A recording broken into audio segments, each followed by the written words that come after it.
small town in the south. You're in a small what? In a small town in the south of Germany, close to the Swiss border. Oh, wow. So I've been to about 5 or 6 different cities. I've been to Hof about 4 times, which is in Bavaria, Bremen. Yes, I am about an hour away south of Stuttgart. Okay. I've been to Stuttgart. It's so I, funny because I I guess, I've been to Germany almost. I've been to London. I go to London about twice a year. So I've been to London about 30 times. I've been to Germany the next most times, which is really odd. But there's so much happening in Germany that it's hard not to go to Germany. Good morning, Peter. Good morning, Jonathan. Good morning, Jim. Good morning from brunch. Hope everyone's doing well. Had a good It's weekend. good. We're finally into spring mode here. Taking a while. yeah, it was good here. Now it's getting cold again, but it was good. Bob Horn was here a minute ago. He's coming back. Mark and Fabienne will not be able to join us today, but they will obviously watch the recording. And very excited to see you again, Andrea. It's been a while. You've been super busy. Thank you for having me back. Yeah, of course. And I didn't know that Dini wasn't aware of your work, so I'm super excited for Dini, who will be the moderator, to get to experience your side of VR, which is really fascinating. So it's wonderful. What And I you reminded everybody, Frodo, that I leave at 9:30 today because Holly is out ill and I've got to take over the lab meeting at 10. So I've got to have 30 minutes to get to campus and get set up. So I'll moderate to 9:30. yeah, absolutely. And then hang on, just undoing something in the corner here. So I have, yeah, exactly. So we will wind down after that. Um, yeah, We'll wait a few more minutes. Can I tell everybody the good news about my lab on Wednesday? please. So the BBC's coming out to do a photo shoot of my lab on Wednesday at 12:30 my time. I'm excited. Wonderful. What's the story? Is it about the next? No, it's actually interesting. They contacted me, it's been about a month, about the 50th anniversary of Microsoft. And I thought it was funny because if you've been in my lab, I have like 2 PCs. The rest are Macintoshes because artists use Macintoshes mostly because, PCs weren't necessarily created for art production. Anyway, so I went through this interview and I showed him around on Zoom and began talking. And he said, God, I'd like to do a photo shoot of this. I said, okay. Contacted me. So I'm sending out the team on Wednesday at 12:30. So they're going to come and shoot. I'm excited about that. Is this BBC News? Yes, News, right? Cool. which is really interesting. It's like BBC coming to my lab in Vancouver, Washington. Andrea, you said you're in a small town in Germany. It's going to be the second largest city in Washington State, but still in comparison to like New York, it's teeny tiny. So, hey, Bob. Good morning, Carl. Morning. Looks like the A team's here, except for missing my lovely Mark Anderson and Fabienne Benetou. But let's go ahead and get started so that we have plenty of time for Andrea to speak. So I'm moderating today, and I'm sure you all know who Andrea is. Andrea Cojocaru is here. She's going to be talking to us about writing on water, embodied text in a disembodied medium. So Andrea, would you like to take over? Yes, thank you so much. So some of you might not know. So I'll try to summarize a bit my activity before I go with the presentation. I'm an architect and I'm also a VR developer, and I do two kinds of VR work. I have clients and research projects with universities, and I also do a lot of experimental VR work that sometimes takes the form of artistic projects or exploratory projects. And for that, I find it really critical to build a body of conceptual considerations, which I believe are really lacking in a lot of exploratory work that I see in XR.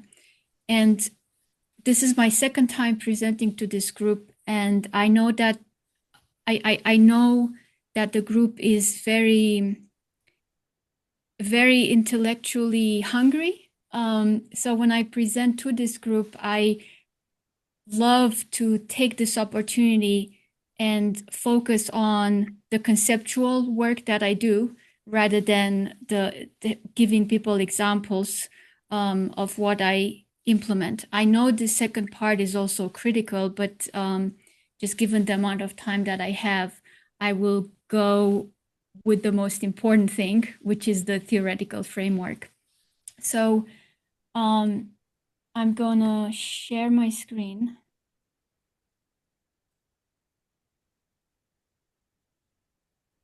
All right. So this is the title of what I'm going to focus on today. It's going to be a bit of a detour. I'm going to do a wide arch, but this is where I'm going.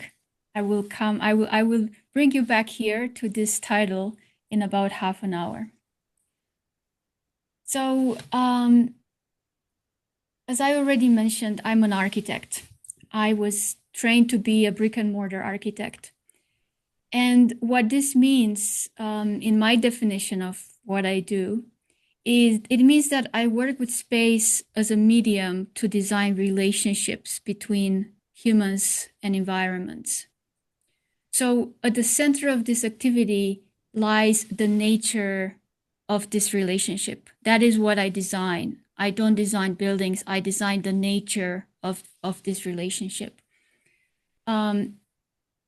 That is what is being shaped through this process, which right now we can call it architecture. We can call it also many other things.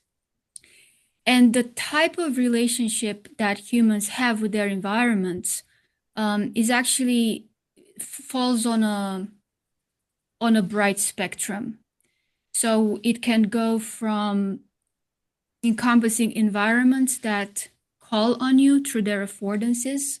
So you can have architects designing a very cozy living space or kitchen or bedroom. And when it is extremely well designed, you feel this calling on you. And here I'm paraphrasing Merleau-Ponty, the French phenomenologist, who said that nature and the environment we live in kind of call on you. They consciously and subconsciously speak to you about what you should be doing. So you feel in a well-designed living space, you feel how all the materials, all the shapes of the chairs, if they're rightly chosen, all the way the carpet is placed in relationship to the wall and the TV stand, invite you towards something. And it primarily actually invites you into a certain state of mind. Also on this range of what this process is about, we also have spaces that are meant to promote or prevent bodily movement. So that we call that urban planning. We are called sometimes as architects to design urban public spaces that invite people to move in a certain way and also that prevent people to move in a certain way. So again, it's the relationship always that's being designed.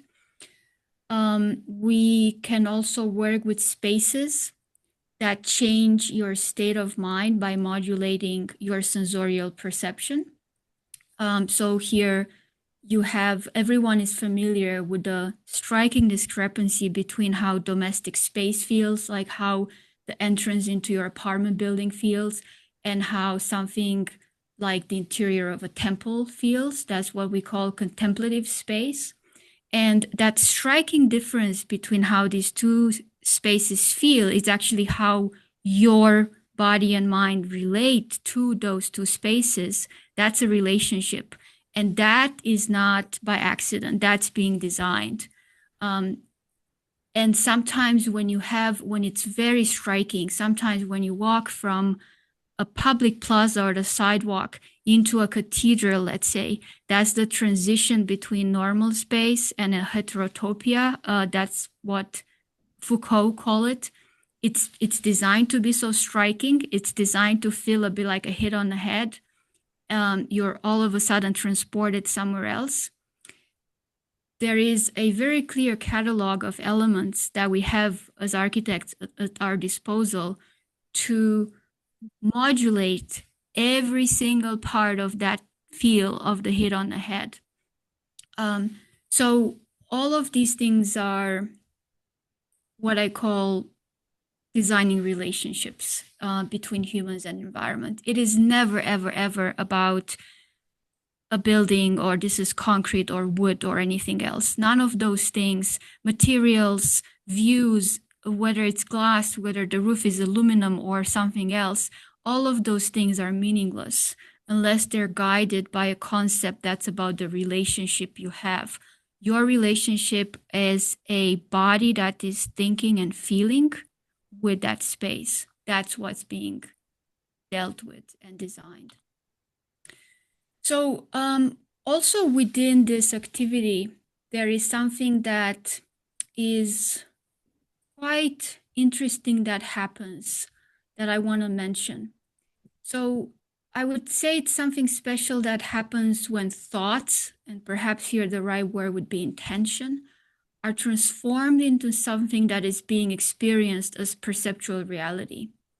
So the words that come to mind for what I want to say with this slide are magic, creation, alchemy, and again, in the words of Merleau-Ponty, this a bringing forth of something. It's something that belongs in one reality that breaks through into another reality and somehow acquires the same kind of realness as a tree or a flower. So you can touch it, you can smell it, you can see it, you can feel it. It's here. It has arrived. So this is how going full circle on the process of design feels like. And here to show you something from a building I worked on many, many years ago when I was right out of school, it feels like you go from the left side, which is an intensely intellectual kind of pursuit. And there's nothing, there's just a white page and these lines. You are in the thickness of human abstraction and human thought. And after many, many years, if you're lucky, you get to experience the right side. And in the right side, you have something which it is so powerful, I would almost use the word transcendental. It will never be found on the left side. So by engaging in this intellectual process, something came forth, something crossed from one realm of reality into another realm of reality. Can we ask you a question, Andreea? Yeah, I'm sorry?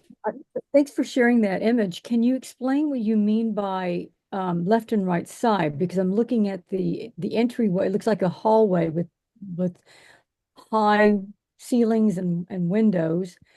Where's the right side and why am I separated from the other side? Oh yeah, sure. So on the left, basically this bay window here, I don't know if you can see the mouse, the drawing in the middle has a bay window, and that's this bay window here that you can see. I see, Carl says you're talking about the image you're talking about the plan as opposed to the image. So going from the plan to the actual site. Yes. Okay. Yes. I think.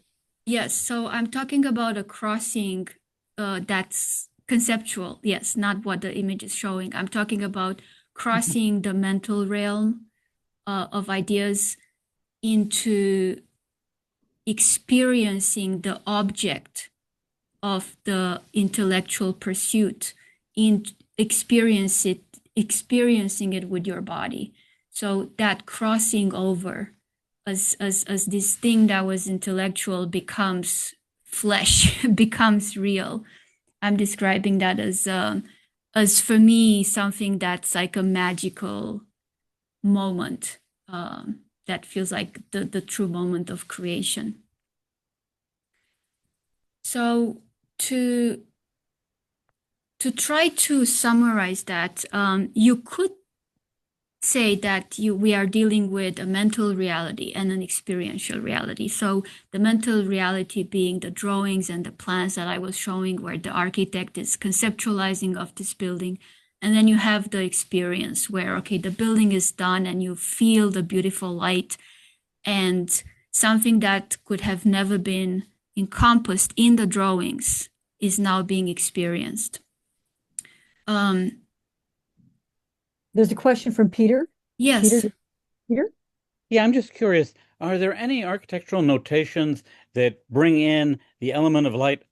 Because I see you have the window depicted there, but it'd be very interesting if there was some sort of notation, I don't know whether it exists or not, to try to capture what the lighting would be in this place as on the plan. No, I'm not aware of any such notation. We do light simulations inside 3D building these days. So there would be a 3D model associated with this drawing, and we would run light simulations, sun simulations on that. But this is a fairly recent process in architecture. The way it's always been done for, well, thousands of years is the architect is running the simulation in their head, basically. There's no notation on the plan. And I would say there's no notation on the plan because as architects, we're automatically trained to look for where the north arrow is on the plan. On the bottom right side, there would always be a north arrow. So there's this, like in our heads, there's always some certain things we're looking on a page. And I would say on the top 3 things we look for is the north arrow. And we would know where that building lies, and we would run in our heads how the light would fall in. But Andreea, you make a good point. I mean, there is a step between the actual printed plans and the instantiation of the building. And that is something like a 3D model, which you allow for simulations of lighting and probably even usage. You can then envision the walkthroughs, the way that people move through a space, the navigation. It's kind of like what we've done with web pages, right? In the early days, we just start coding. Now we begin with wireframes, then we go into prototypes, and then we start to build, right? There's now layers between deciding you're going to need a web page and then actually having one. Yes, and there's an interesting change now, especially with VR that's happening. I had a professor in school that used to say something that just stayed on my mind. He used to say, the building that I designed and the building that's being experienced now is not the same building. There's always something that transcends whatever your rational mind conceived. There's the freshness of immediate experience that your drawings or your simulations will never be able to capture. However, now that we can simulate more and more in virtual reality, we are starting to capture more and more of that freshness of experience. So arguably, that gap is kind of closing in, but I would still, maybe in an old-fashioned way, say that there's still something about the immediacy of perception of physical reality, which we will probably never really mediate, but we can get close, very close to it.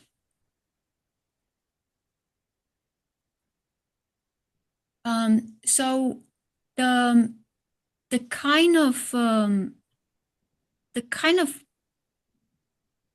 framework that usually follows the kind of thing that I just talked about is this kind of bidirectional diagram where you have a mental reality and you have an experiential reality. And the rest of what I'm going to talk about is going to be about how this is not very useful and it's quite simplistic, that it's fair to divide things like that, but it is not it's not a good enough framework to make it operational, to make it useful for us to start to engage critically with all of these realities that we have now.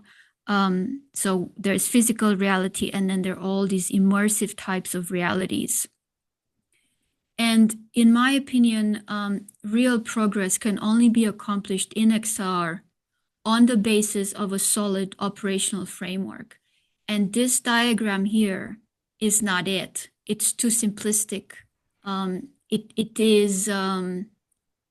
has no power in helping designers of these kind of experiences make interesting decisions that kind of take you to the next step.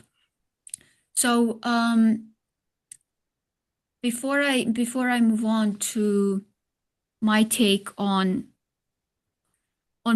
how we could conceive of an operational framework, something else in this context also comes to mind. There is this exercise that you sometimes run into when it comes to Eastern meditation practices. And it's based on the story about an instruction that a young monk received from their mentor. And the young monk was asked to go for several weeks and live in the forest and imagine that they have this set of very heavy horns on their head, and not spend every moment of their existence during those few weeks in the forest as if experiencing all the implications of actually having this set of horns on their head. And the young monk went and did that. And after a few weeks of really following that instruction, he came back into the more built reality where the other monks were. And he started to, the others noticed how whenever he was going through the frame of a door, he would move sideways and move his head as if to accommodate the space needed for these big horns to pass through the door. So I will come back to this in the end. I just have it here as an illustration of the potential direction and the potential shape that this relationship between the mental and the experience could take. So the framework that I would like to propose that's better than that simplistic two-dimensional diagram is based on Piaget. So Piaget is known for his theories of cognitive development. But my take on Piaget is that a lot of what's been written about him and the direction that cognitive science has taken based on his work has mostly left out his the philosophical and conceptual implications of this work. So I'm going to show you some diagrams that I have made based on the content in this book, The Construction of Reality in the Child, and some exact quotes that come from it. Basically, in a nutshell, what I would call Piaget's ontology is the proposition that the structure of our mind is the structure of reality. Nothing short of that. Again, if you are a fan of Eastern traditions, this is the famous, the seer is the seen in the East. But that's kind of another angle to it that we won't go into today. So why does this matter, that the structure of our mind is the structure of reality? Well, it matters because a restructuring of the mind implies a restructuring of reality and vice versa. So without going into too much terminology and mentioning and dividing things into the famous stages of development based on his work, just to concentrate things to the essential, Piaget basically proposed that when children are born, they find themselves in this undifferentiated state. So in this state, there's experience. We can call that sensations. But in this state, no real objects are perceived. The self is not identified and perceived. There are no relationships between anything because there is no self and no objects. There's no time, there's no space, and there's no theory of the self or any other kind of theory because there's no self and there's no relationship. There's just sensation, and everything happens in the now. Then there are some intermediate stages, which Piaget sees as stages in the evolution of intelligence. He uses the word evolution and construction are the two key words throughout all of his work. So intelligence is always evolutionary and reality is always constructed. So in these evolutionary stages, there is experience, sensations, but at some point there's also relationship and also a theory about the nature of that relationship. And it can be things like things happen because I make them happen. So we see that for children who are maybe 6, it goes 6 to about a year and a half. So things happen because I make them happen, of course, has very poor prediction power. And in this world, there's still no objects, there's still no self, and there's still no time and space. And at some point in the final stages of this evolution, finally, there is the world that we also recognize in ourselves as adults today. So there's experience, and that experience is not undifferentiated anymore. So it's not just sensation. Within that experience, we're able to name things like thoughts and feelings, so we can tease things apart in the experience. There are objects. There's the self, there's yourself and the selves of other people, and their relationships in that. And time and space actually emerge out of this, and that's kind of what the whole book is about. Andreea, a question. So Yes. what age does this transition happen? Is that, I know in a lot of cultures, like in ancient Greek, they would move young children, young boys out in Sparta, for example, out of the home into the military camps, right, at the age of 7. And so the age of 7, even in the Catholic Church, is when communion takes place because you start to become self-aware, right? And you know what sin is. So what age group are you talking about here? I'm talking about 2. So Piaget argues that time and space are there by 2 years old. So this is very, very early. This is when we really go from reality being like an undifferentiated mass of things that the baby is feeling, to reality being made out of objects in time and space. So at this point, around 2, the child has a theory of mind that says something like, I am one amongst many, and all the things, all the selves and the objects that I'm experiencing are part of a causally interconnected environment. And that's the fully baked human reality. And this has a very high prediction power within certain domains and very low prediction power within other domains, of course. But this basic reality is what we still live by.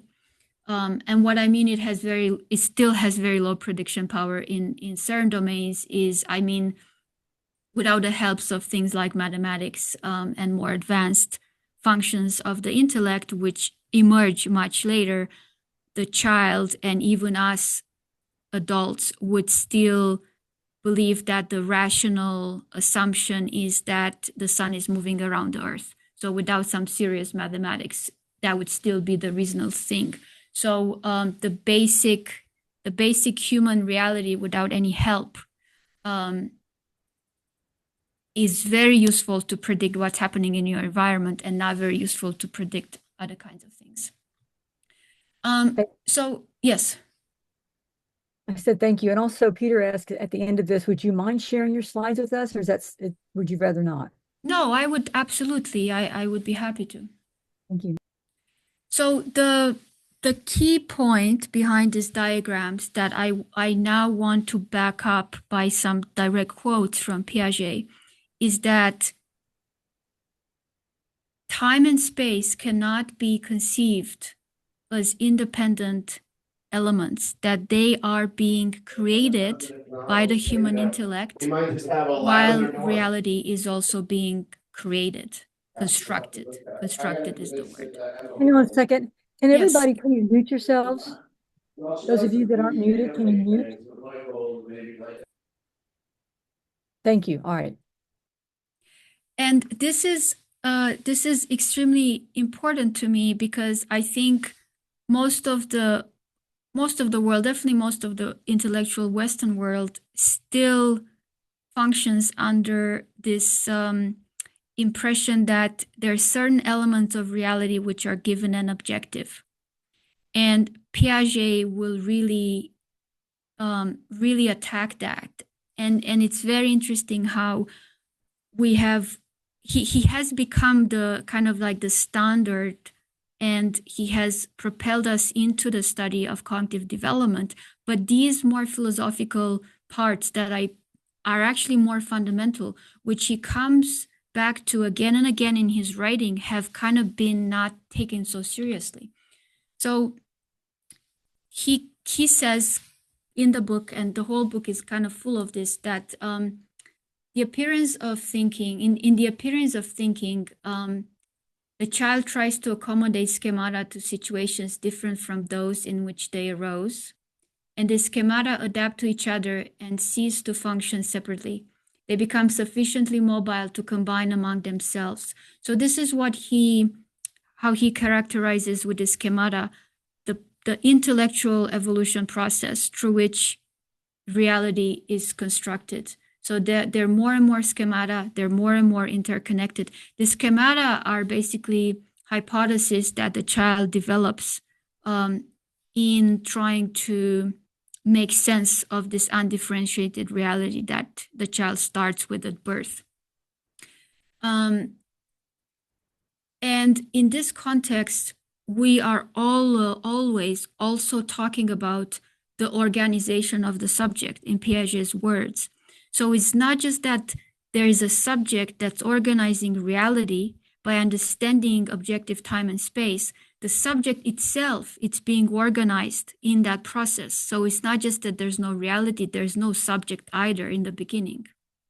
So to read a longer quote, the construction of space is therefore directed from within by the very laws of assimilatory functioning. Doubtless, the conformation of our perceptual organs influence the nature of our spatial intuition, since the geometry of common sense rests upon a three-dimensional Euclidean space.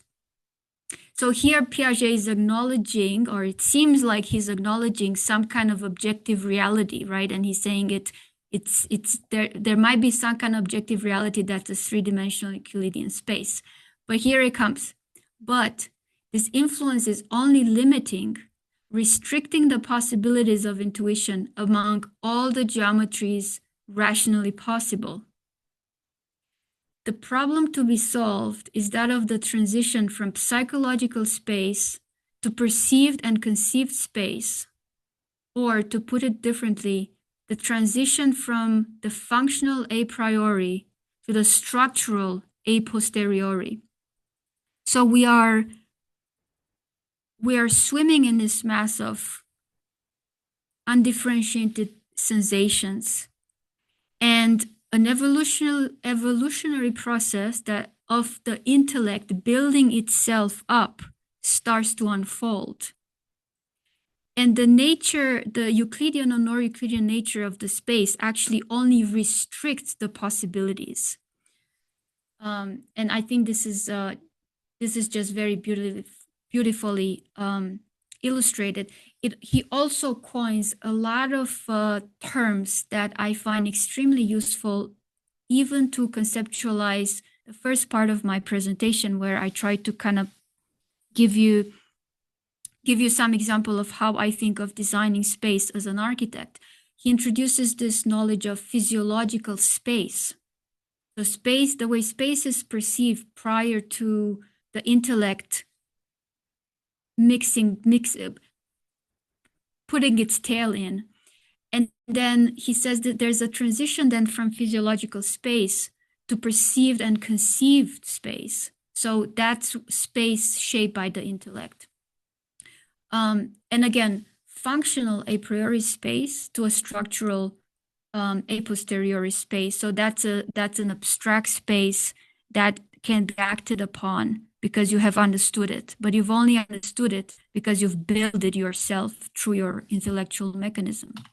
I can ask a question, and maybe I Yes. missed it, but so we're talking about you've been focused on Piaget and the construction of children's notion of reality, and so to fast forward to when they become adults, Yes. what do we take away from this discussion of children to the way we designed for adults, right? So there's a difference, right? So you're obviously going to be making that connection, or maybe have. I have not yet. I will make that in about 4 slides when I get to how I'm using this to think about space in XR. Thank you. So I want to just read these sentences. I will not comment them. I'm aware that some are kind of dense, and if we had more time and there was interest, we could spend obviously hours just on these sentences, basically deconstructing and understanding the text. But it's very important for me to anchor all of this into Piaget's actual words. So I'm just going to read them. This means that the true nature of space does not reside in the more or less extended character of sensations as such, but in the intelligence which interconnects these sensations. So the nature of space, the true nature, he even says true nature, lies in the intelligence that makes sense of sensations, not in objective space. There is no such thing. Perceptions are not primary elements independent of intelligence. Perceptions are the result of intellectual activity. And from that point of view, space cannot be conceived as a separate reality from the whole of the work of the mind. Space is therefore the very activity of the intelligence, insofar as the latter intercoordinates external images. Doubtless, such a definition excludes externality, that is, the specific character of space itself, but the essential thing is to conceive of this datum of extension as existing not in itself, but only in relation to the intelligence which supplied it with a progressive structure. Nothing is further, this is where he attacks the status quo of thinking that there is an objective reality to which we adapt, which is still what we strongly believe in today. Nothing is further removed from psychological truth than the image proposed by classical empiricism of a ready-made universe gradually impressing itself on the sensory organs to engender fixed associations and thus to constitute causality. We have to be on guard against a realism which is as unpsychological when it deals with internal experience as when it deals with external experience. And lastly, the psychological and anatomical aspect of the organism gradually appears to the mind as external to it, and the intellectual activity which extends it by internalizing it presents itself as the essential of our existence as living beings. And this is a diagram that he has in his book about how the individual, the self, is where we have marked as an X. And A is a point, a moving point on the perceived boundary between the self and the environment. And in the beginning, this boundaries is not there. And and then it starts to fluctuate as the child kind of puts together, constructs the reality. So where and what the self is, where and what the world is, and where this dot on the boundary is, shifts quite a lot. And you can see this in his beautiful descriptions of how very young children and babies interact with things. And later on, as we become adults, this becomes more fixed, but not in all cases, but it mostly becomes fixed. So if I was to summarize and wrap up this part, I would use this sentence where he says that intelligence organizes the world by organizing itself. So man constructs the world he lives in. It's not a world he discovers out there. It's a world he builds. It's a structure, it's an intellectual structure of thought that has a relationship with whatever's out there, whatever sensations come from what's out there, that has been outlined in all these quotes. But what we live and what we experience is our own structure of reality. So now I want to come to the point where I'm gonna try to tell you what I believe, why I believe this is critical for thinking about extended realities. Andreea, So, yes. just wanted to note that since Dini has to leave us in, excuse me, about 20 minutes, if you can maybe decide on what to show that's really crucial for the main presentation, and then maybe we can go over some of these points afterwards. I have about 10 minutes left. Oh, okay, perfect. I will Yeah. not waste your time then. Thank you. Yeah. So the way I would like to present a what I call an operational framework to think about extended realities is that we're dealing with basically this box that we picked off from the last stage of development in the construction of Piaget's reality. And when we are dealing with an extended reality, this box that has all the schemas about reality and all these concepts of time, space, and the self, we're bringing them into another reality, which might not function like the first reality. So we find ourselves then having to start again, almost like a baby, this exploratory process of finding how this new reality works. And we come equipped with some schemas from, let's say, base reality that we have already acquired. But if any of you have tried the kind of speculative VR experiences that you see at art festivals, for example, you know that a critical part of that experience is a certain helplessness and a certain investigatory process of figuring out how it works.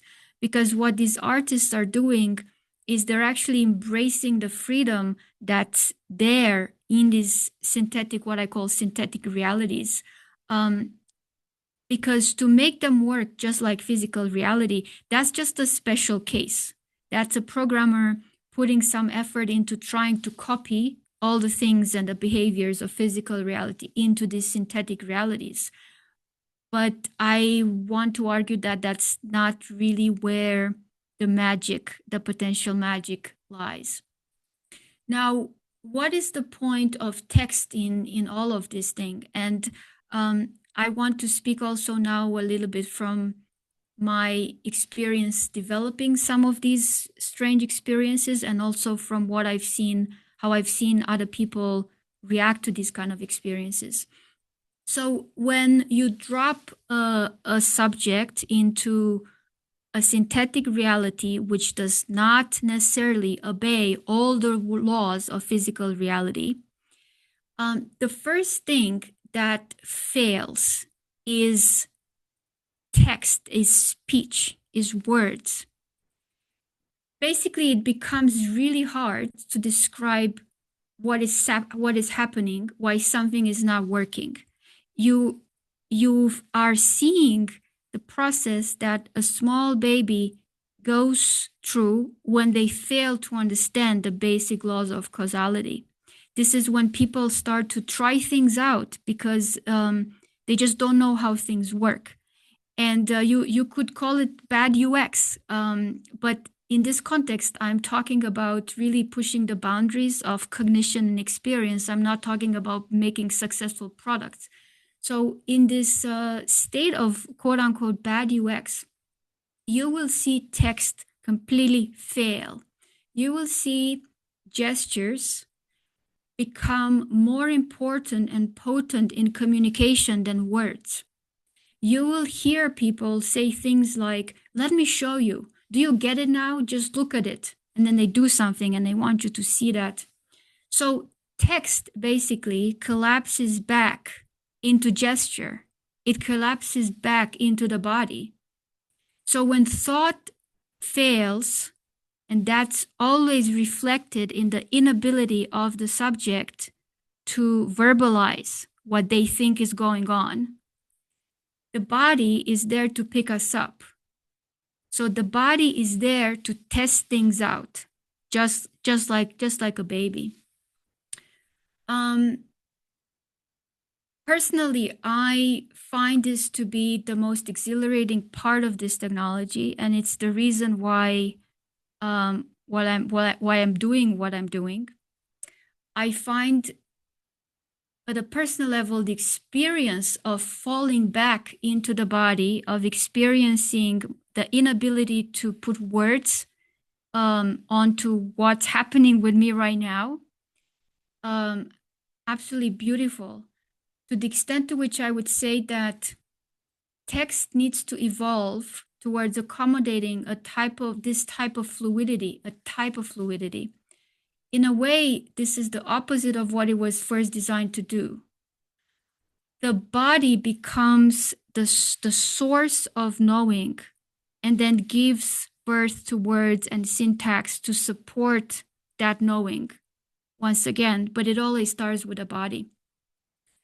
The alternative is to be trapped, is to fail to acknowledge the true potential of this synthetic space, is to be trapped in the sense that as a programmer, an artist, a designer, you always constrain yourself to making your extended reality match the causality and the properties and the affordances of physical reality. It's to not see all the potential that's in front of your eyes. And for all of these reasons, I want to argue that for a while, writing in VR should feel like writing on water.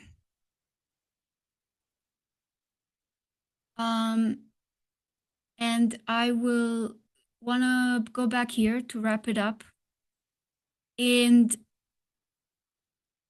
show this as an answer to the question that might pop up in your head, might not right now. It does in mine. And the question is, how do I know as a designer, as a creator, that I have succeeded? I have done something worthwhile in this wild artistic process. And I would say it should feel not like the image on the left. It should feel like the beauty of creation, of bringing forth something completely new, which I have experienced when I first walked into this hallway, which I helped design. And being immersed in the realm, the mental realm of thought, of course, always brings forth a certain reality. It should just not be the reality on the left. It should hopefully be the reality on the right. That was it.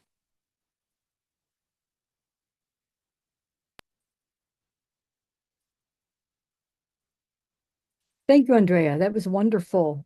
We've had a lot of conversations in the chat, so I'm going to go back and look at some of these. And if you have immediate questions, raise your hands and we'll start the moderating process.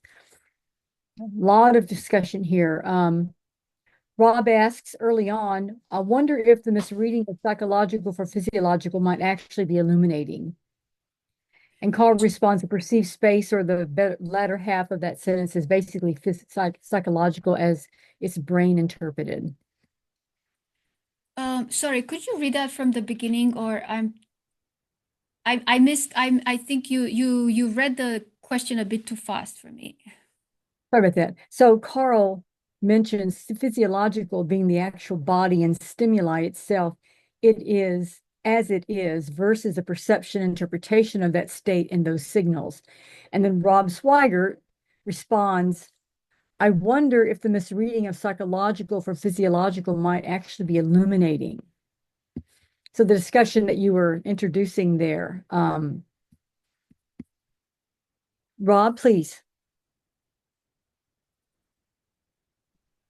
I just wanted to say that I was writing my what seems to be a response when Carl's appeared.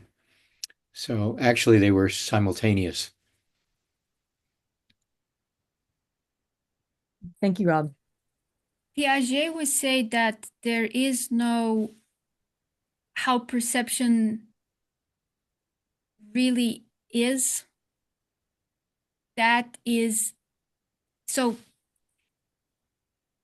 what is being seen is shaped by the organism that we find ourselves in, but also by the schemas that are taking that information in. And this has been shown on many, many different levels. So just off the bat, even from the 70s, the work done by Varela, who's like the father of enactivism, his work actually started in looking at the eye and how information hits the retina and how much of that information actually goes through the optical nerve into the brain to be processed. And it turns out that these intellectual schemas that are conditioning this construction of reality determined how much and which of that information actually went through the brain. So yes, we do have reality as in like light, rays of light hitting our eyes, but it is the story about the kind of reality that we want to build as a human organism that determines how much of that image actually goes to the brain to get it processed. Thank you. Other questions, comments? There's a comment here that this is all by Tom. This is awesome. I know we'll get the deck, but is it written down somewhere? It should be. It should be. And Froda mentions it will be linked to our listings page. Froda? I just wanted to add to that, Andrea, may we also have this as an article for the next volume of the book, please? Yes, I think I owe you about 3 articles by now, but I'm very grateful for you insisting on them because whenever I fail to also translate this kind of communication into a proper written text, I feel like a lot is lost. So thank you, and please continue to insist on this.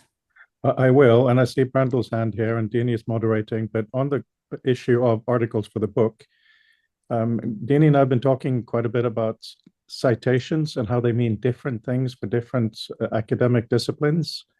We're also been looking at the minimal viable product to have a useful academic thing. That's my language. Dini may not agree. Sorry, I just thought of it.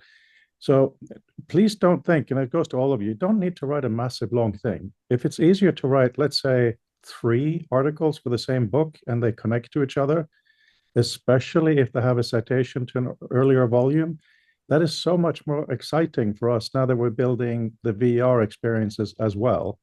So shorter bits that are more connected would be wonderful. Back to you, Dini.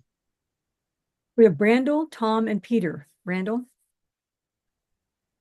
Really fascinating. Thank you, as always, Andrea. This is really great stuff. I'm really struck, but you said that there was no existing notation for discussion of things like the way that light falls beyond the marker of where north is on a plan. And I'm really curious because uh, if you go into the history of music, you go into the history of dance, you go into the history of a number of different um, arts primarily, but generally speaking, when you go into the history of accounting, so not always, and at best, not generally an art and more of a science. Um, there are these notations. There are representations of not just what a thing is, but what you mean by it. Obviously architecture has a very, very robust, this is a front view, this is a plan view, but the idea that there are no depictions or descriptions of the intentions of architecture within its notation is something that is extremely surprising to me. But though at the same time, I would say that there are models, and that is a text as well. So I'm curious, what are the things that you have? What are the notations, and what are the sort of the various forms? Because yeah, like, again with dance, there's marking. If you're familiar with Kirsch, like. So yeah, can you talk about the different kinds of texts that architects throw around in that sense? Yes, there's a very clear answer to this. And I think someone kind of alluded to it right now in a text that just popped up. It is from your point of view that there is no notation for the light. Just like in a musical partiture, guys, what is the English word for the musical script? Cool. Score. Yes, just like in a musical score, you have these graphical signs, and then you hear the music in your head. You hear it play, basically. On that architectural drawing, the position of the north and the position of that window with respect to north is enough for me to play the light in my head. So for me, as a trained architect, I actually do have all the notation that's needed to quote unquote play the music in my head. That's why we don't have it extra, because it's already there. I can already play it. But the thing is, you have to know it in order to play it. So in other words, I studied music, and so I could read music, but I have to have studied it to know that when I look at that note on the score and I see A, that I know exactly where to put my finger on the piano key. I couldn't do that without that knowledge, right? Yes. I'm gonna also interrupt by saying I'm leaving everybody. Thank you for coming today. It's always a pleasure to see you. I'll be back next Monday. For those of you Wednesday that are coming, I'll see you Wednesday. Hugs. And Andrea, thank you so much for being here. That was brilliant. And I do want you to be in the book. If you don't, I will hound you like a dog. Thank you so much, Dean. Rhoda, thank you. I'll see you all later. Hugs. Thank you, Deanie. Look forward. Tom, over to you. But on this lighting thing, there is one additional thing. Andrea, slap me in the face if I'm not right, but there is, of course, the difference between the architectural drawing of a house and its plan in the landscape, right? So in the plan in the landscape, you have north, like you were talking about.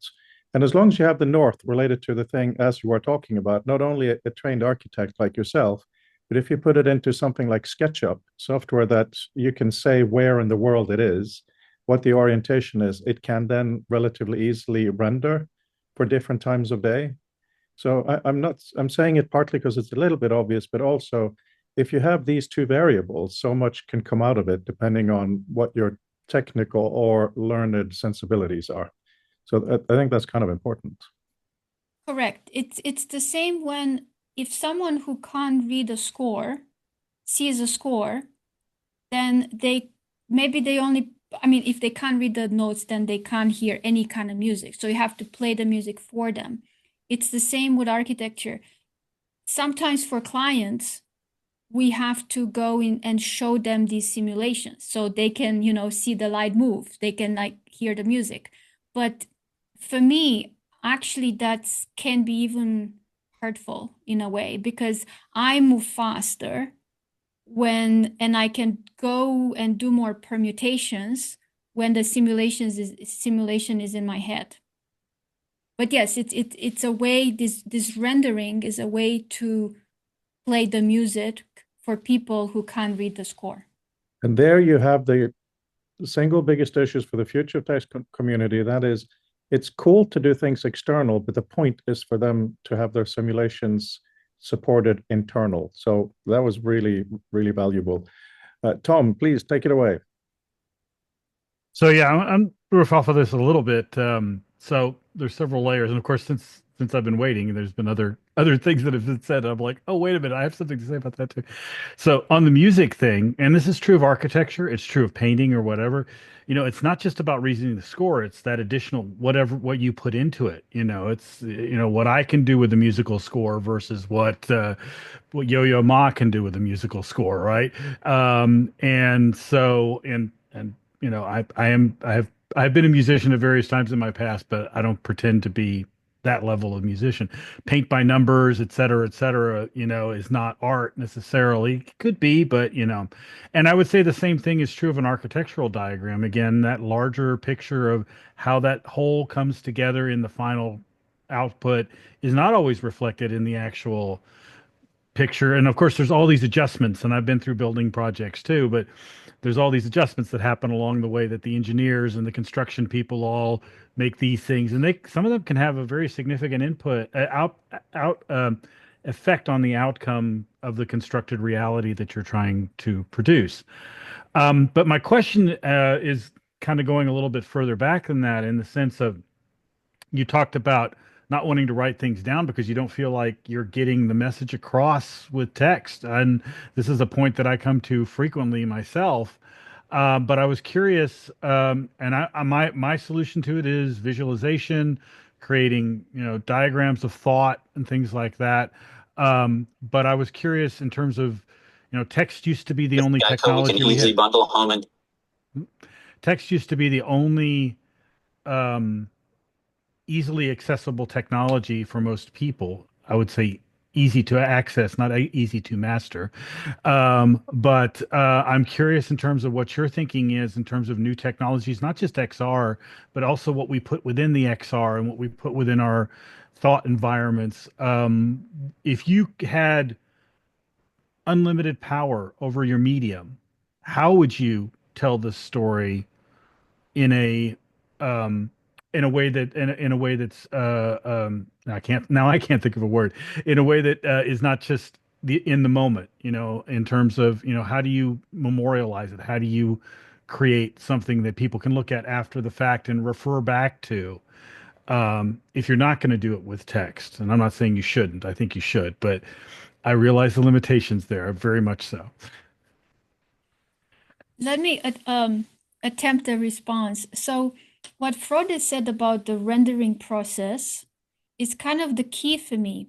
But my proposition is to go backwards, not to render more, to render less, to engage in a process of deconstruction. It's almost like to reinvent poetry using XR and text.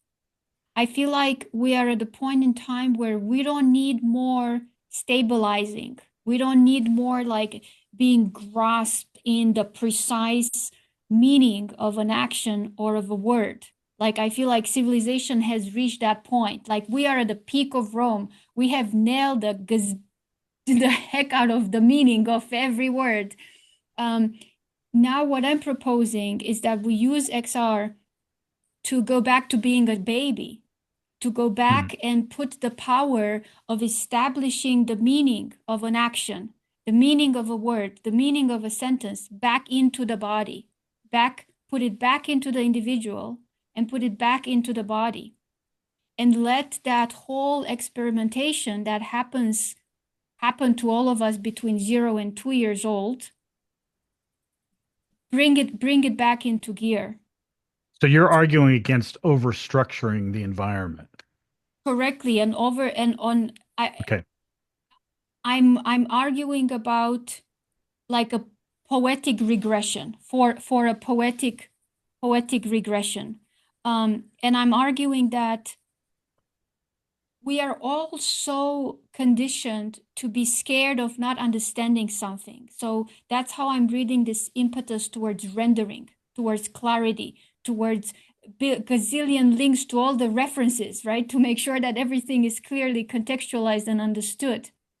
And we are so conditioned to achieve at any cost clarity, diagram everything, link to everything, and so on. And I'm proposing that the fear is not warranted. And we could all use some loosening the heck up. Play.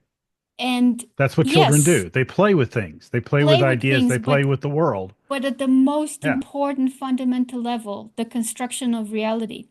And the fear that we feel, which, by the way, fear is always felt in the body, the fear that we feel in the body when we don't understand something, you know, we're made to feel like our life might be at risk if we fail to understand something. And that's also evolutionary, but it's also the cultural context we're in, is not warranted, because the body will hold us. The body will bring clarity. The body comes equipped already with an evolutionary process to naturally make sense of things, to naturally investigate and find new clarity and make new connections and new laws and new types of structures and syntaxes. We're just not letting it, because all of our efforts are so heavily geared towards bring clarity to everything. But we don't need to further cement all these rules that are already keeping us trapped. Or all these rules that are already making us walk through doorways sideways, just because we fail to see that we don't have all this baggage on us. So for me, the potential is in going backwards. Open up the space of meaning, open up the space of play. VR and text are central elements, because text is holding and language is holding, well, it's holding everything together, honestly. If that falls apart, everything falls apart. Just how for the child, when language comes together, thought and the world come together. Loosen that up and trust that the body will hold you. The body will dictate the limits. The body and its embedded beauty and physiological beauty and processes will hold you from going crazy, will hold you from completely losing everything. You will not. You will not. But that's how far back I believe we should go to give individual people the chance at a freshness. Yeah, and it's a safe play space, because you can't actually die in XR. Hopefully. Yeah, no. Okay, when you walk off the side of the house or off down the stairs accidentally when you got your headset on. But no, that's the other thing. I really have trouble in digital world, is getting people to feel safe enough to take risk. And they're like, "Oh, if I mess this up, it'll be awful." I'm like, "Who cares? You just do it again. You know, make it anew." That's what a kid does, right? That's why you have to keep them from playing with sharp things, right? But I want to let someone else have a chance to talk. I want to add something very quickly. If you haven't done this already in the context of this project, perhaps it's out of bounds of what you're going for. I actually don't know. But what the kind of stuff I would love to see is the equivalent in virtual reality of one of those studies where they measured how long it takes for a group of a certain size to reach consensus on the meaning of a new word, right? So they invent a totally new word, like blah, blah, blah, blah. And then 5 people are put in a space, in a room, on chairs, and they're like, okay, find consensus about what this means. You know, and you'll see them with the gestures, because you have to start with the body. You have to start with the body. So you see these people kind of gesturing around like they're babies again. And usually within 2 hours, they find consensus on what that new meaning is. And I feel like if we were to even start with replicating this in VR, we would see that it opens up wild possibilities that even this kind of studies can't quite operate and imagine. Yes. I have many comments. Peter has his hand up. Peter, please go. Okay. First off, it occurs to me that our experiences with trying to explore the potentials of XR probably parallel past experiences when early interactive fiction technology first became available. Thinking about spatial relationships brings to mind spatial hypertext. Some of the early works published by Eastgate are worth having a look at. My next big sort of unrelated thing is I'm curious what Andrea's take is on Christopher Alexander's work on his pattern language, the Oregon experiment, and that body of work, which very interestingly has sort of jumped disciplines and became exceedingly influential in computer programming communities, where they embraced the pattern language notion and came up with a whole massive body of works spinning out of that on software patterns. And I'm curious whether the architecture community is as enthused about Alexander's pattern language as the computer science community has been, and whether there are patterns that are being incorporated into any notations. So I'm curious whether on any architectural blueprints you might see references to Alexander's patterns. And then I'm also curious about the extent to which the professionalization of the field of architecture is putting shackles on design possibilities. I saw a whole bunch of very interesting discussions online of people debating whether the word design should start receiving legal restrictions around it, and people going nuts over references to software architect and trying to push the boundaries with people who are interested in the exploratory design aspect as opposed to the compliance with government mandated building codes, which is what the term architecture, at least in the States, has come to be most tightly bound to. The idea that only a professional who studied for N years will be able to mediate between building codes and the desires of an eventual end user of the building. And I'm curious whether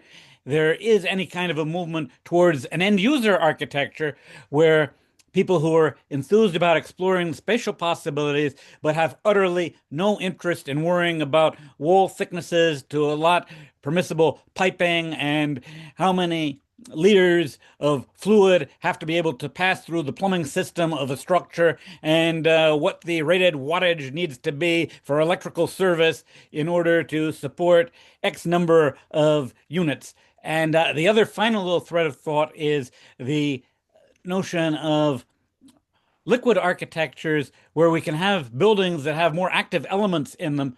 And so that instead of having your traditional fixed number of walls, you have walls that can be repartitioned on the fly, structures that either on a daily basis or with a small measure of engineering over a matter of months could be repurposed to change the interior breakdown of spaces. Okay, that's it. Any thoughts Andrea might have? I can't wait to hear. Okay, so really quickly, I'll start from the last part. Personally, I don't have any interest in architecture based on what it looks or what it does from a functional point of view. So if it looks like, I don't know, bioengineered leaves that feed your body, moisturize your body while you sleep or whatever, that's not my angle at all. I'm only interested in design as a process and buildings and materials to the extent to which there is a targeted, conscious effect on the individual. And then I want to know what that effect is. So I posited my activity as a designer as designing relationships. Because the moment I bring you in a certain kind of relationship, then I'm changing you. Then I'm effecting change on you. That's kind of how I define why I design relationships. So if you have a building that's just designed to be more efficient in terms of cars or rainwater or whatever, that's kind of fine, but that's engineering. I'm profoundly and almost exclusively interested in how I can design something that affects and changes you at a depth that's extreme as possible in what makes you an individual. And in that pursuit, I'm also confronted with issues like, what do I think that your depth? What is my depth? How do I even define the depth? In order to reach you, I have to have some intellectual idea of what the depth is. So that is that's my intellectual pursuit. That also makes me not fundamentally very interested in the whole discussion about terminology and nomenclature. I would say, as a summary of that, some professions are licensed professions, and the licensed professions all over the world are the ones that are considered to be responsible for human life. So you have medicine, engineering, structural engineering, architecture, law. I think there are like about 6 of them. So those are responsible for human lives, and they have to be licensed. That's why the use of the term is restricted. So I am allowed to call myself an architect because I'm a licensed architect, and the licensing procedure is controlled by the government, basically. The moment I don't have that, I stop renewing my license, I won't be able to legally call myself an architect, at least in Germany, but it's the same in the US. You can't legally call yourself an architect. I think that's kind of like, I think that's fair. I think that's fair. Now, last thing about Christopher Alexander. I have read a pattern language. However, Bob Horn has been telling me that there's another book of his that's the book I need to read, and I haven't yet. I will. I was not impressed by the pattern language. No, designers and architects are not. I believe that programmers love it because programmers seem to have the kind of engineering mind where having a catalog at hand that gives you answers is like an amazing thing to have. As designers, we have zero interest in a catalog that gives us answers. As designers, we love to bring forth things which we like to believe are the opposite of choosing things from a catalog. We are addicted to that surge, that euphoria we experience when something springs into reality from our heads. And that's part of, what I believe is the deep human potential.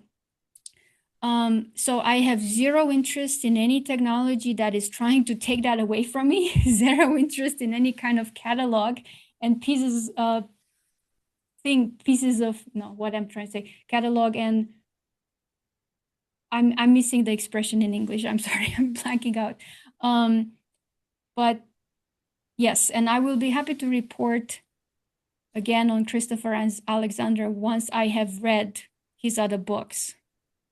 Because I think he does have that dimension in his body of work. It's just not in pattern language, or at least not on the face of it. Yeah, I really like the Oregon experiment the best. And that was the application of pattern language in the context of designing a university campus. And a lot of his talk was about how over the course of time, the community could have influence on the design of things. So it wasn't trying to rigidly lock people in so much as getting them to agree on certain constraints with the notion of the constraints themselves opening the door to greater creativity. Yes. So many things. Sorry, my hand went down, but it's still virtually here. A couple of things. The last thing you talked about there, Andreea, the joy of it just coming to you. There's a book that I've been highlighting to a lot of people recently called A Brief History of Intelligence that I think you will devour. It's supposed to be, yeah, Jim is liking it too. It's written by some AI guy, some outsider, but it's incredibly well researched. And the little bits of AI, this is not how to make AI. Well, he says it is. I don't believe it is. It is using AI as the theoretical side to understand the evolution of our brains. And the kind of feeling you're talking about, Andreea, is actually described in one of the stages. That's the one. Thank you, Max Bennett. One of the other things he talks about there in terms of child development, which is hugely fascinating, is he says in adults, one of the last stages of mammal evolution is to be able to have internal simulations. Like if you turn right or left, you kind of simulate it in your head. You don't necessarily visualize it, but you simulate possible futures ahead. That is the same brain stuff as recognition. So that is why you cannot do recognition and imagination at the same time. But I think that is completely wrong for young children. So my son is going to be 8 on Thursday, on the 8th of May, which is the 80th anniversary of mostly peace in Europe, which is fun. He's going through a serious Star Wars phase now, which is amazing. So to him, and I remember this, I'm sure you remember it too, if you have a Star Wars or whatever figure, that is clearly not Darth Vader, right? But it is both Darth Vader and a toy. So you're doing a simulation and a recognition at the same time. Right? That is something, I don't know if you also remember when that stopped working for you in your brain. There's something about the basal ganglia being training our brain and being trained, and then later on it trains us. It's like we're programming. So once you get to the point where you don't have, wow, that's actually Darth Vader as well as a toy. Once it's only a toy, it's kind of, we're set. It works so much, Andreea, what you were talking earlier. And I just wanted to finally mention Karen Armstrong, because you were talking about almost anti-clarity, which is so important. So Karen Armstrong used to be a nun. She writes on religion now. She has a book called The Case for God, which I highly recommend, whether you care about God or not. It's irrelevant, because she really talks about logos and mythos. She says, today we're too stuck in logos. Mythos is basically the appreciation that we cannot understand it all. And I think that speaks to what you're saying, Andreea. And I think it's so important. If we pretend that we need and we should have clarity of all, of course, that is a fake thing. It can't happen. But if we have the means through which to accept that, such as some people had religion, I'm not recommending religion at all, but the method of accepting there is ignorance, and you know what? That's okay. That's really, really important. So thank you, thank you, thank you. And unless you have a brief comment, Andreea. Very brief. I'll try to keep it very brief. So recognition and imagination. Language gives us that every single moment. Chair. I say the word chair. What's in your head right now is the image of a chair. So you've recognized the sound uttering chair, and your brain has imagined a chair. So what I'm arguing for is to use this beautiful, beautiful thing. So I'm not arguing against deconstructing this in any way, is to use it so that I may childishly, like literally childishly, that's why I'm pulling up 2-year-olds and Piaget. I would like VR to give me the freedom to invent my own words and worlds, and to teach you then that world. I want to say, Frode, come into this room in VR and hear my new 5 words. And they're words that right now, if I tell them to you, your brain won't imagine anything because it's not associating them with anything. But I want to teach you my 5 new words in VR. And then I want to see you go out and teach your son my 5 new words. That is that is the thing. All right, thanks. That is a huge, I'm not sure where the sound is coming from. That is, I just want to highlight, Andreea, that what you're talking about is almost impossible. No, I do it all the time. I said almost. But it is also very, very, very important. You all know the joke about the drunk looking for his keys under the street lamp, right? Policeman comes and says, can I help you? Yeah, please help me. I've got to find my keys. Did you drop them here? No, but it's easier to search here, right? You are way off in the wilderness talking about teaching new words because of the amount of scaffolding and stuff we have around. Anyway, I could talk forever. We don't have forever time. Jim, please go ahead. I have a question for Andreea to see if my perception of your comparison of the architectural plan and the photograph is correct. I'm trained as an architect, yet it took me half an hour of passive non-thinking to realize that the plan you showed, as traditionally is done, had north at the top. However, the photograph where we were looking down a hall had the sun on the right, which means east was at the top of the photograph. So in the future, I think it would be helpful perhaps to violate the North Convention, but show the plan so it has the same orientation as the photograph. In effect, in the plan, we're stationed, if one is stationed at the left edge, you're looking right so that the bay window you addressed is at the right, like in the photograph. I just wanted to make sure that I was reading the plan and photograph correctly. But to me, what was happening, my body was saying something isn't right here, but it took me half an hour to figure it out. And I also would point out that ambiguity is hiding everywhere. And that ambiguity impacts our clarity of understanding. Thank you. Yes, that's such a beautiful comment. Thank you. My plan, the drawing, did not show north. You don't see where it was. There was no title block. Oh, I know that, but I assumed the standard. That's not true. So the way we place the building on the page is to make it fit the page the best it can, which means north can be anywhere.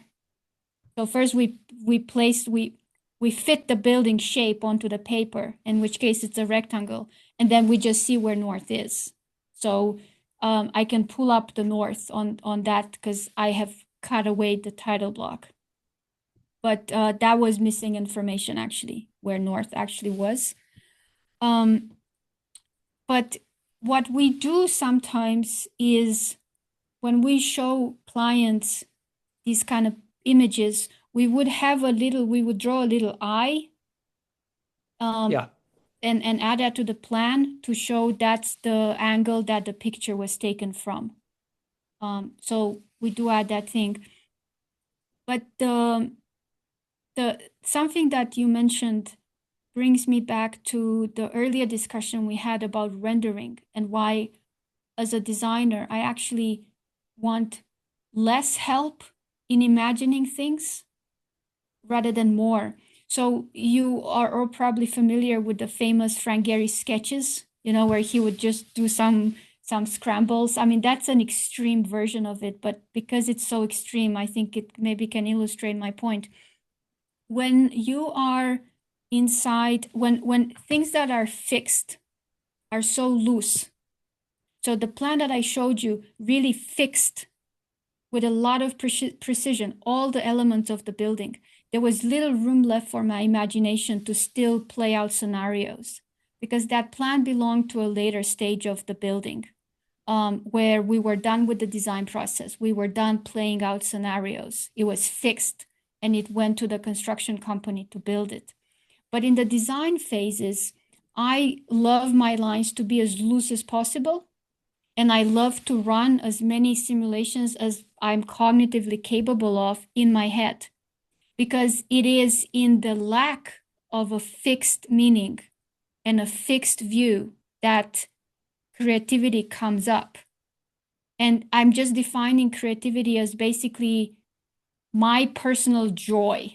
That's my definition, my very scientific definition of creativity. It's like, if I love what I'm doing right now, if it's like one of the best feelings I've ever had being alive, that's what I'm calling creativity. So as an architect, I sit in front of a page where I have scribbled some Frank Gehry stuff, and my brain is like running possibilities. That feels like fantastic. That's why I'm on this planet for. And I'm sure there's an equivalent of that in whatever profession you're engaged with, or I hope there is. If not, you should look for another kind of job, because it should feel like that. It should feel so amazing and so fresh as to justify why you're alive. And I am begging you, the ones involved in this project, to give me a space where I can discover that same joy with text. I want text to be loosened up. I think we got to the point in our culture where, first, no one is reading poetry anymore. Even my highbrow intellectual friends don't read poetry anymore. We can't even remember why Shelley is one of the best poets in the English language because no one reads him anymore. And we just got to that point where text feels like my construction drawings. Everything is so damn fixed and it's ready to go and build civilization. Well, we already built it. And I am kind of, I feel like VR could be what poetry was for an elite stratus of people, where it could be of way deeper potential and as a disruptor than architecture, right? Because it's everyone. It's everyone. It's the tool everyone has. And it's the most potent tool. So we are out of time. Bob, do not worry. We will get to you. We'll go over a few minutes if Andrea is okay with that. Are you okay? Excellent. I just have to reflect on what you said because you were talking about the future of text just really briefly. So Jonathan here has been helping me behind the scenes on copywriting, doing all kinds of things with the books.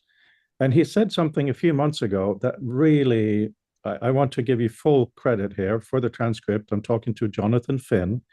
And we were talking about some kind of a type thing in the book. I don't remember what it was. And he said, at some point, text wasn't justified, right? And in a sense, it's very obvious. Before typesetting, which I'd love to say typeset text is typecast. Before that, it wasn't. You wrote upside down. It was always justified. It was always justified. No, what I mean is you didn't have to write in a block. I'm not using the right terminology that you use, Jonathan, but when you're in a Microsoft Word now and you hit the end of the line, it'll quite beautifully align. All of that will be there. You can't just suddenly decide, like Leonardo, no, I want it at an angle up here, right? Then you're in Adobe Illustrator or some other software. It is such an important thing because text is not linear. Typeset text is linear. So you're absolutely right, Andrea. You hit the nail on the head again. What we need to do is to liberate text back from. I bought this book in Japan. It's a book of artists' letters, and as you can imagine, there's very little blocks. There's random pages. They did whatever they wanted, and I'm not saying that we should do messy letters like this again at all, but I think the freedom you're talking about is so important. And the super exciting thing about this community and you guys is we're not throwing any babies out with the bathwater here as we're experimenting, right? One of the things we can use is the physical table in front of you, right? So you have like a virtual Microsoft, whatever it was called, table, plus all the walls, plus you have the things floating in space doing whatever. So what Fabienne and I are architecting at the moment is a language starting with volumes. Thank you, Rob. In the volume, you have frames. Instead of pages, we call it frames because it doesn't have preset sizes. So at least there's a known metadata. These are references. It's a thing, right? You can view it as a rectangle if you want, or you can spread it into a timeline, do whatever you want. So it's how we do the basic shapes. And we do the basic shapes so that you can have these frames on your AR real walls or fake walls, whatever you want for memory palace, or just floating in space. But we finally got into the space in the community, there you go, the space where we have a shape to grow out from. So we can start doing these experiments. And Andrea, I hope, even though you're very busy, you will have more time with us in the future to help us poke holes in our traditionalist thinking to really make these volumes voluminous in many different ways. One thing you've already done for us is the notion of you're inside the house, but you also have the house in your hand. These kinds of, whoa, that makes no sense, but of course it makes a lot of sense. So I want to thank you for that. And Bob, the last few minutes are all yours. Thank you. I just wanted to mention the name of the book that Andrea said that I mentioned to her. It's called The Nature of Order, and it's a 4-volume work done over his lifetime, Christopher Alexander's lifetime, and they're fairly rare and expensive, volume 1 and volume 4 are the ones to get if you're going to follow up on it. And the topic I wanted to just, I know this would be very brief, but ask Andreea. I noticed that the word beauty has not been mentioned in this whole hour and a half, 2 hours that we've been together here. I wonder how does that concept relate at all to what you've been talking about and what Piaget and others have been talking about?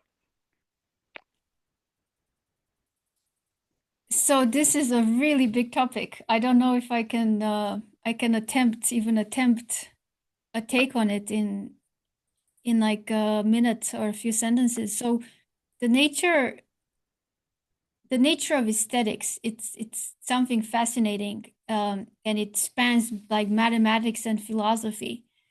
And I personally do not, at least not as of yet, have a personal theory about what it is. I know there's this philosopher. I went to a talk of hers a long time ago in New York. I think she's still teaching in New York. Her name is Elaine Scarry, who argues that our sense of beauty has to do with our sense of justice, that somehow things that are just are also symmetrical and beautiful. So this takes me back to a comment Freud made about how there are certain structures in the brain that process things in certain ways.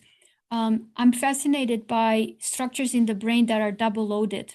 I call them double loaded. There's a lot of work in neuroscience going on about this. So this is structures in the brain that are used, that contain certain type of operations and are double loaded in the sense that they're used to perform various functions. And sometimes they're used to perform a function of the environment, of the body in the environment. And sometimes they're used to perform an abstract function. So I think it's something in that direction, the way I'm interpreting her comment, that we find things like symmetry and aesthetic beauty pleasing. And it could be that when we are dealing with issues of justice, that same part of the brain that finds symmetry pleasing gets activated because we're discovering more and more of these things. So that's kind of my take. It's missing from my talk just because I'm aware of how much weight and importance the concept of beauty and aesthetics has. So until I have formulated for myself a clear stance, I avoid using it. I think the worst thing people can do is throw away such words without full respect for the depth that they carry with them. We don't even know why pi appears in the beauty of sunflower spirals. Pi determines the way sunflowers spiral around. There's another thing that comes up in relationship to beauty. There's a book I read recently where a PhD student in biology went to her advisor and said she wants to read her thesis on why on a plane in this area, I think it was something like Montana, the fields are always covered with a certain proportion of yellow flowers and purple flowers. And she said she wants to write the PhD thesis about that.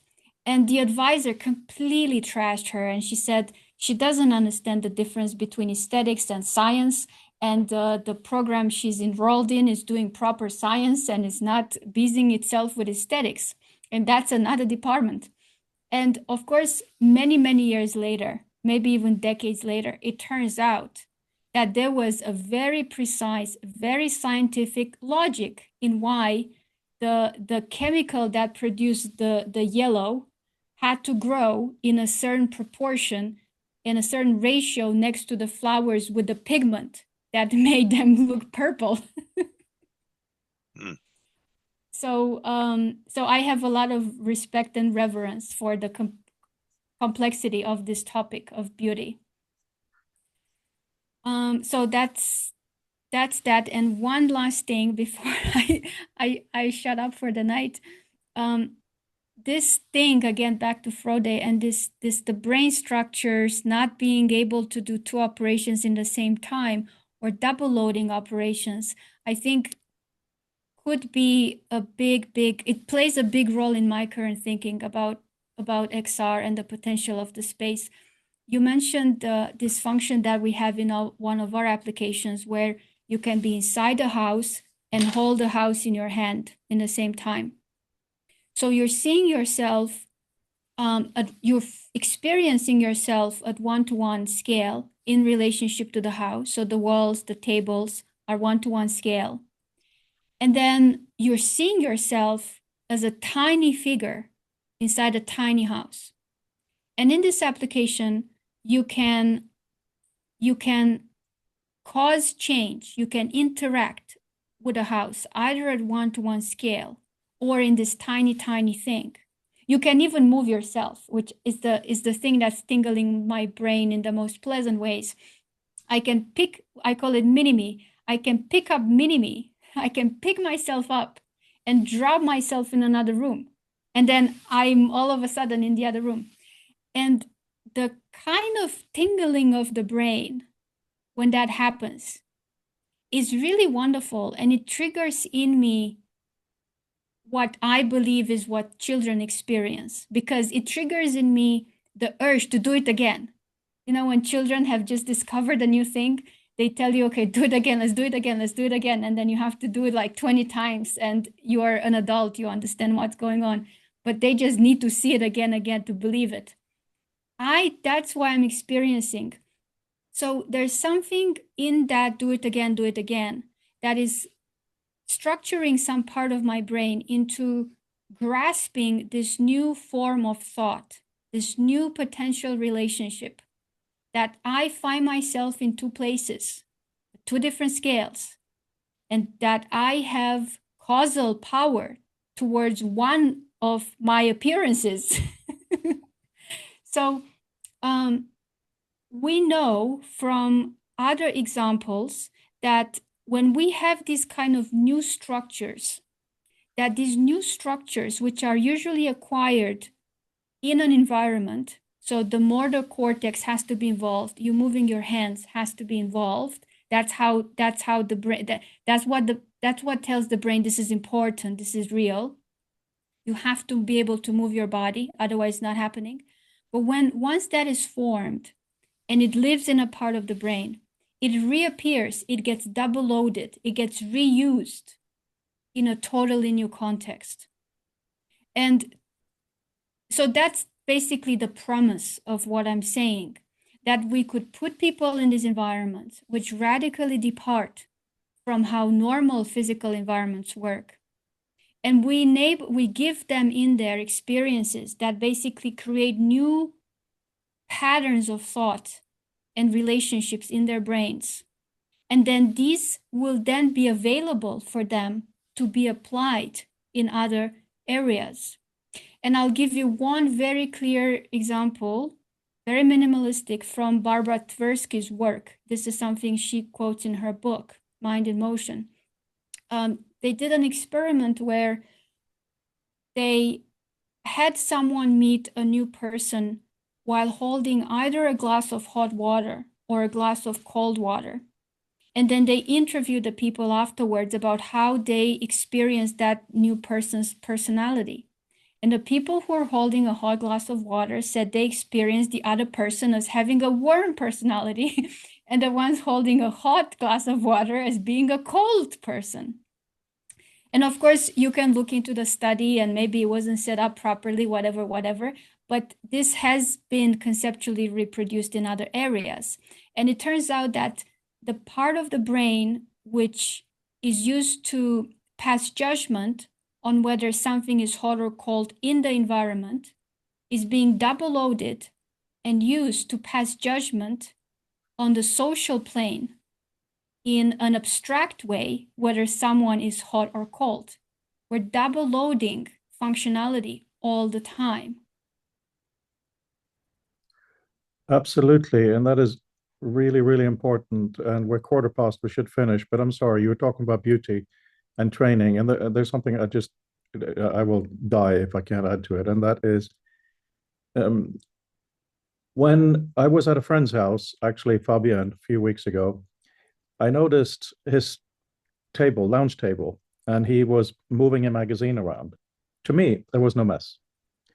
And that's when I realized that I hadn't cared about his layout because it's not mine. So I had not made a decision as to how the table should be laid out. He had. So therefore, taste, judgment, beauty, to an extent, not entirely, to an extent, is a judgment, right? You judge things, and if they fit what you want. But also, I'm going to show you really briefly an image here. So we just got back from Shanghai, Tokyo, and I took at least a few thousand pictures. This is by far my favorite picture. And it's by far my favorite picture because of the structural and the complexity of it. It's not a simple picture. It's not a simple composition. The composition is really quite complicated, right? But you have light and dark in certain ways and all of this stuff. What I mean is, hang on, beauty can be simple.